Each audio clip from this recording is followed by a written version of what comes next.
नमस्कार दोस्तों, क्या चाइना अब भारतीय मिसाइल से डरने लगा है और इसीलिए हमारी मिसाइल्स को समझने के लिए स्पाई शिप्स को भेज रहा है?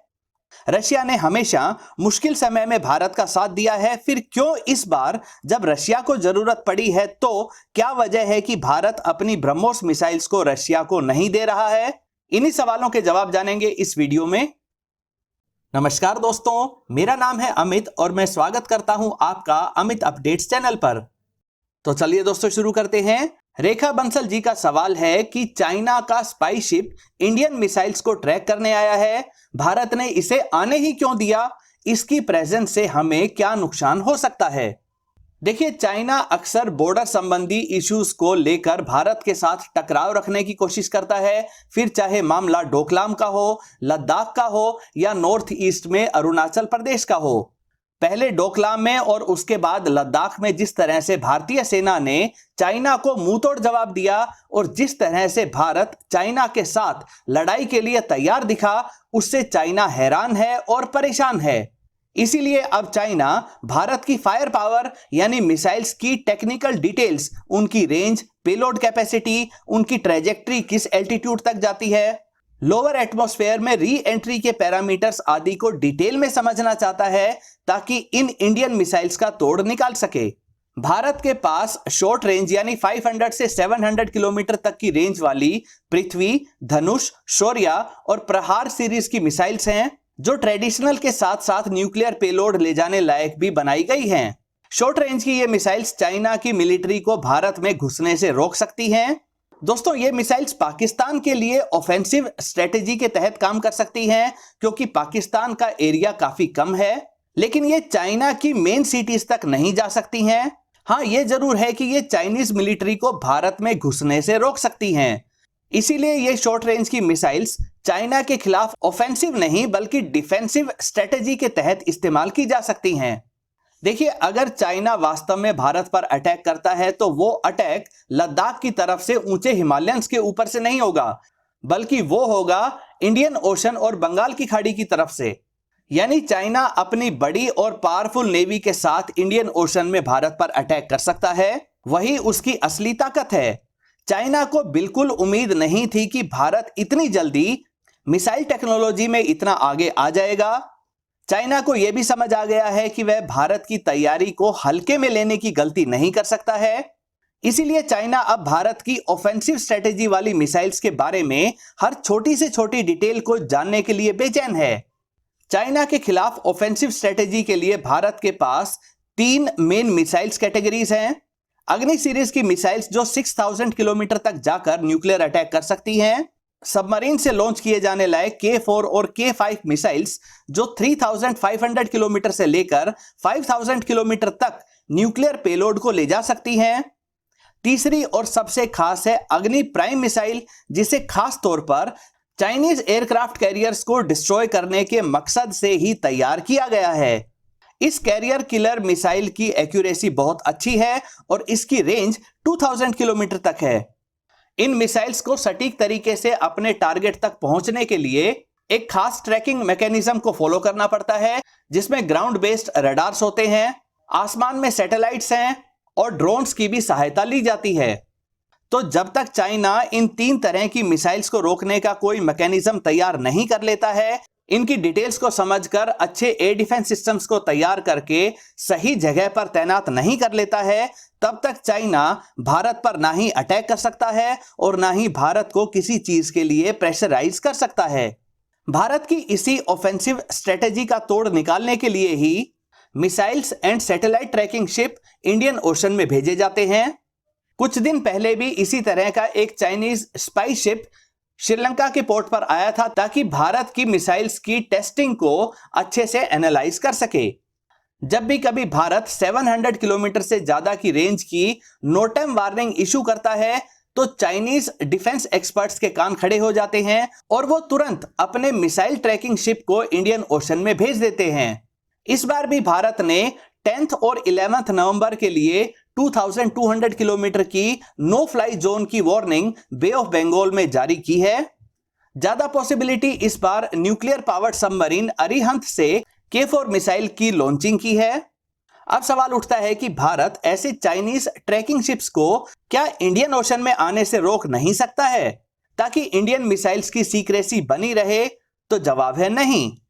अगर किसी देश का शिप दूसरे देश की कोस्ट लाइन से 200 नॉटिकल माइल से ज्यादा दूर है तो वह इंटरनेशनल वाटर्स में है और उसे इंटरनेशनली रिकॉग्नाइज्ड रूल्स के अनुसार रोका नहीं जा सकता है। दोस्तों, इसी तरह के लगभग 8 से 10 मिसाइल ट्रैकिंग और सैटेलाइट ट्रैकिंग शिप्स चाइना के पास हैं। भारत की बात करें तो हमारे पास इस तरह का सिर्फ एक ही स्पाई शिप मौजूद है। दोस्तों, आगे बढ़ते हैं। गोविंद इंडस्ट्रीज नाम से सवाल पूछा गया है कि हम रशिया को ब्रह्मोस मिसाइल क्यों नहीं दे रहे हैं। देखिए, रशिया इस समय काफी मुश्किलों से घिरा हुआ है। अमेरिका और नेटो ग्रुप के देश साथ मिलकर इनडायरेक्टली रशिया से लड़ाई लड़ रहे हैं। इस लड़ाई को जीतने के लिए रशिया को बहुत बड़ी संख्या में फायर पावर चाहिए, यानी मिसाइल्स चाहिए। लेकिन लड़ाई के लंबे खिंच जाने के कारण रशिया की मिसाइल्स का स्टॉक भी खत्म होने लगा है। तो रशिया कई दूसरे देशों से लड़ाई के लिए जरूरी हथियार, मिसाइल्स और ड्रोन्स को खरीद रहा है। अब सवाल उठता है कि अगर भारत के पास इतनी खास ब्रह्मोस मिसाइल है जो 3000 किलोमीटर पर आवर की स्पीड से आगे बढ़ते हुए दुश्मन के शिप्स को व ग्राउंड बेस्ड टारगेट को पिन पॉइंट एक्यूरेसी के साथ डिस्ट्रॉय कर सकती है, तो भारत इस तरह की ब्रह्मोस सुपरसोनिक क्रूज मिसाइल्स को रशिया को क्यों नहीं दे रहा है? भारत ने जब ब्रह्मोस मिसाइल को रशिया के साथ मिलकर डेवलप किया था, उस समय भारत MTCR यानी मिसाइल टेक्नोलॉजी कंट्रोल रिजीम का हिस्सा नहीं था, यानी भारत को ऐसी कोई मिसाइल नहीं बेची जा सकती थी जिसकी रेंज 300 किलोमीटर से ज्यादा हो। इसीलिए ब्रह्मोस को सॉफ्टवेयर से कंट्रोल करके इसकी रेंज 290 किलोमीटर तक रखी गई थी। हालांकि 2016 में भारत MTCR का मेंबर भी बन गया और उसके बाद भारत ने स्वदेशी तौर पर एक्सपेरिमेंट्स करके ब्रह्मोस की रेंज को पहले 450 किलोमीटर तक बढ़ाया और अब इसकी रेंज को 800 किलोमीटर तक भारत बढ़ा चुका है। ब्रह्मोस को इतनी स्पीड अपने रैमजेट इंजन से मिलती है और ब्रह्मोस को हमने रशिया के साथ मिलकर ही डेवलप किया है। यानी ऐसा नहीं है कि रशिया के पास इस मिसाइल की टेक्नोलॉजी ही ना हो। लेकिन असली सवाल यह है कि भारत अपनी ब्रह्मोस मिसाइल को रशिया को क्यों नहीं दे रहा है? अगर इसके रीजंस को जाने तो सबसे बड़ा रीजन यह है कि हमारे पास इतनी बड़ी संख्या में ब्रह्मोस मिसाइल है ही नहीं जो हमारी जरूरतों को पूरा भी कर सकें और रशिया के काम भी आ सकें। वैसे भी भारत को लगातार चाइना की तरफ से एक उकसावे की कार्रवाई का डर रहता है, इसी कारण हमें बड़ी संख्या में ब्रह्मोस मिसाइल को अपने पास रखना होता है। दूसरे कारण की बात करें तो इस समय रशिया को सबसे ज्यादा जरूरत है एयर लॉन्च्ड मिसाइल वेरिएंट की। ब्रह्मोस को सुखोई 30 MKI में इंटीग्रेट किया गया है। इसकी रेंज को भी बढ़ाकर 450 किलोमीटर तक कर दिया गया है।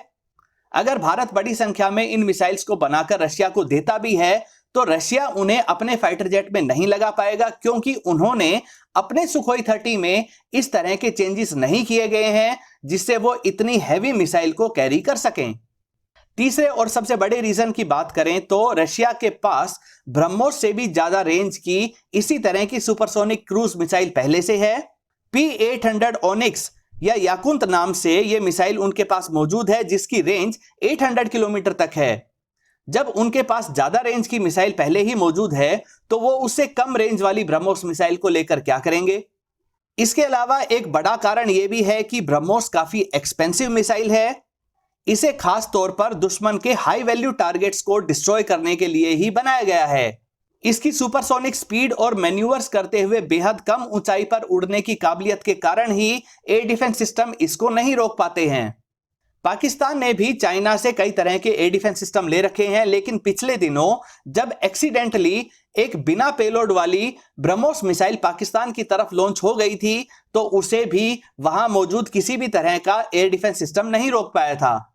रशिया को इतनी एक्सपेंसिव एयर डिफेंस सिस्टम को भेदने वाली मिसाइल की आवश्यकता नहीं है, क्योंकि उनके दुश्मन के इलाके में अब अच्छे एयर डिफेंस सिस्टम मौजूद नहीं हैं। अब उन्हें क्रूज मिसाइल के सस्ते ऑल्टरनेटिव चाहिए जो दुश्मन के अलग अलग ठिकानों पर जाकर अटैक कर सके। इसी रीजन की वजह से अब रशिया ज्यादा क्रूज मिसाइल्स का इस्तेमाल ना करके ईरान से खरीदे गए सस्ते $10,000 वाले कामिकाजी ड्रोन्स को इस काम के लिए इस्तेमाल कर रहा है। दोस्तों, और भी कई कारण हैं जिस वजह से ब्रह्मोस को भारत रशिया को नहीं दे पा रहा है। इसके पीछे एक डर अमेरिका के सैंक्शंस का भी है। भारत इस समय काफी तेजी से तरक्की कर रहा है और इस समय अगर भारत पर सैंक्शंस लग जाते हैं, यानी अमेरिका और वेस्टर्न कंट्रीज जैसे डेवलप्ड कंट्री का सपोर्ट हट जाता है, तो भारत की इकोनॉमी को इससे बहुत बड़ा धक्का लगेगा। भारत को इससे काफी नुकसान होगा, भारत की ग्रोथ रेट भी काफी गिर जाएगी। इसके अलावा इस समय दुनिया भर के देशों का जो परसेप्शन है वो रशिया के लिए काफी नेगेटिव बना हुआ है। रशिया को एग्रेसर माना गया है और एक आक्रमणकारी देश के रूप में उसे जाना जा रहा है। अगर भारत ऐसे में हथियारों को सप्लाई करता है तो भारत के खिलाफ भी इसी तरह के नेगेटिव सेंटीमेंट्स पूरी दुनिया में तैयार हो सकते हैं। दोस्तों, ऐसा भी नहीं है कि भारत रशिया की कोई सहायता नहीं कर रहा है। रशिया को इस समय सबसे ज्यादा पैसों की आवश्यकता है, मनी की आवश्यकता है, और मनी से वो किसी भी देश से बिल्कुल अपनी एग्जैक्ट रिक्वायरमेंट के अनुसार हथियार खरीद सकते हैं। रशिया की इसी तरह से हेल्प करने के लिए भारत इस समय बहुत बड़ी क्वांटिटी में रशिया से पेट्रोलियम ऑयल खरीद रहा है।